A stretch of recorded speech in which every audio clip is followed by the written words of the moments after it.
Now we're going to change gear and we're going to talk about making your action plan to prevent heart disease.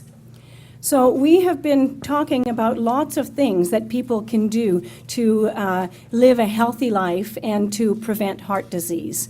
So now this is an opportunity for you to think about what are your next steps going to be to live a healthy life and prevent your risk of heart disease. I'm going to discuss a little bit what action plans are, and then Karen and I are going to model. You're going to see live what making an action plan is like, and then we're going to encourage you to take the pen and the brief action plan paper that is in your package, and you are going to make your own action plan. So, what is an action plan? An action plan is about allows you to turn your long-term goal into a series of small steps that are more manageable and that are less intimidating. So it's a practical way for you to get to your long-term goals. It's about planning concrete actions in order to be able to achieve your long-term goals. And it's also about building on success, because we all like success. So if you are successful at one small step, then you will be motivated to take the next small step that's going to get you to your long-term goal. There are some key elements to a successful action plan. The first is that it's important to focus on one action at a time. Change is never easy. So it's better to try to change only one thing at a time. So pick one thing, work on it. Once you've been successful, pick another thing, and you work on the second thing. It's also important to choose small changes or small actions so that they are achievable. Don't try to bite something bigger than you can do. Pick little things that you can change. It's all about building on success. And finally, you have to be very specific in your plan for actions. So we say that action plans have to be SMART.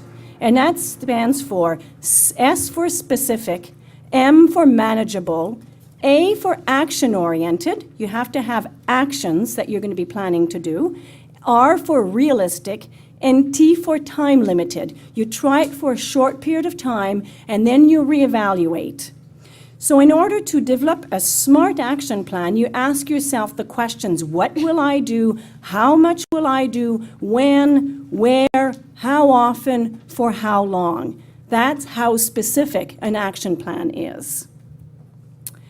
And finally, you have to choose something that you are confident you can do.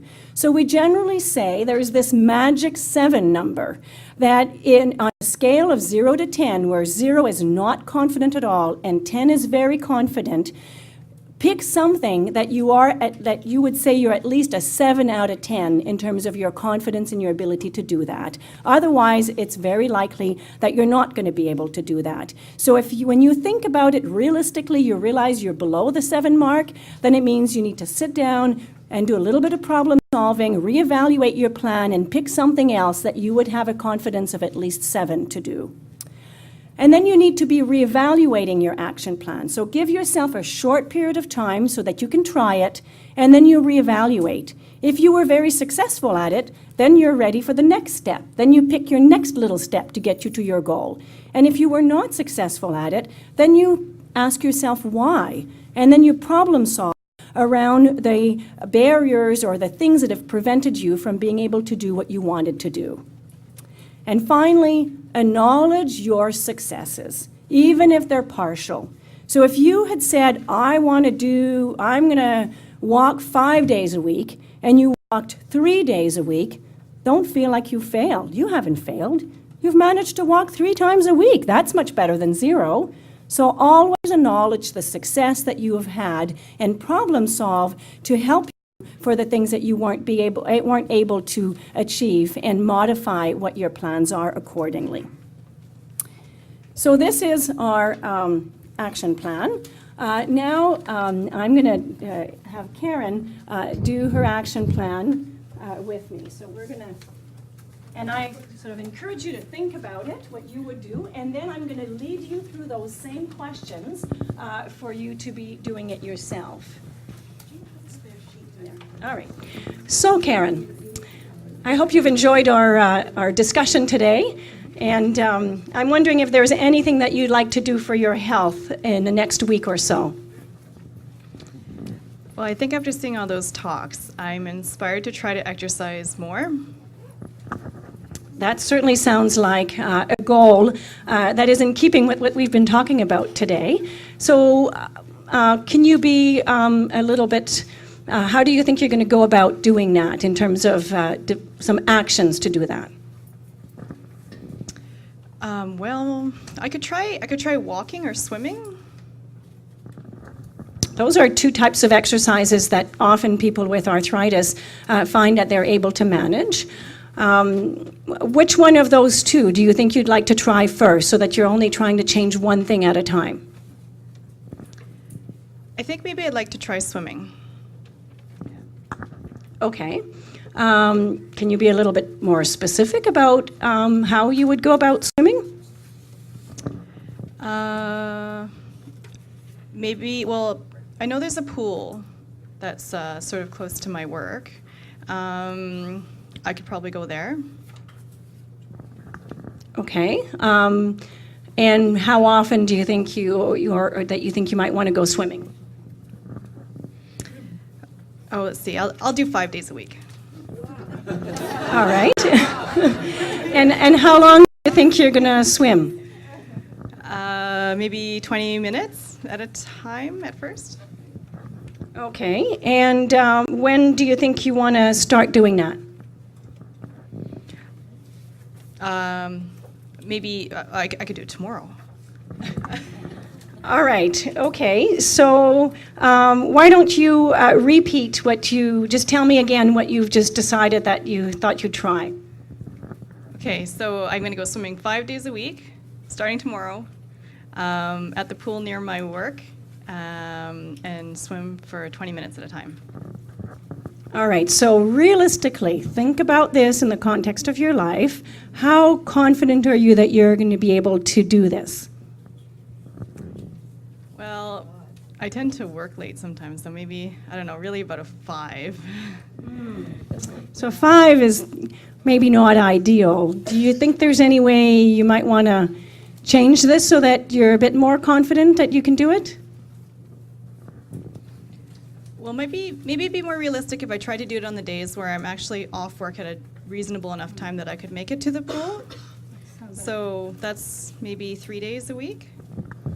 All right, so let's say this again then. Okay, so then I guess I'll go swimming 3 days a week, 20 minutes at a time at the pool near my work. And you're going to swim for? Oh, 20 minutes. And you're going to start? Tomorrow. So how confident are you that you can do this? I think I'm sort of up more closer to like a 6 or a 7, I guess. This one. So how do you think you could make this at least a 7 where you're confident you can do this? Well, I'm not sure how long I could do it for in terms of the amount of time, because I'm going away on vacation and. So how about if you, for how long are you going to try this? I don't know, maybe like 2 months. 2 months is a long time. What if we make it a shorter period that you tried out? Would you be more confident that you can do it? Yeah, I probably would be more confident if I did it for less time. So how long do you want to try it for? How about 2 weeks? Yeah, 2 weeks sounds reasonable. I could do 2 weeks. That sounds like I could, yeah. How confident would you be then? I would definitely be like a 7 or 8. Yeah, okay. if it's 2 weeks. All right. So, so that this is sort of how you go about thinking through this. So now we're gonna, and then the next step is reevaluating this, but we're gonna skip that step right now. So all right. I want to thank you all for your attention, and I am so encouraged to have heard so much speaking, and you're all like riding away, and I'm very happy to see that you're all taking some active steps to living a healthy life and preventing your heart disease.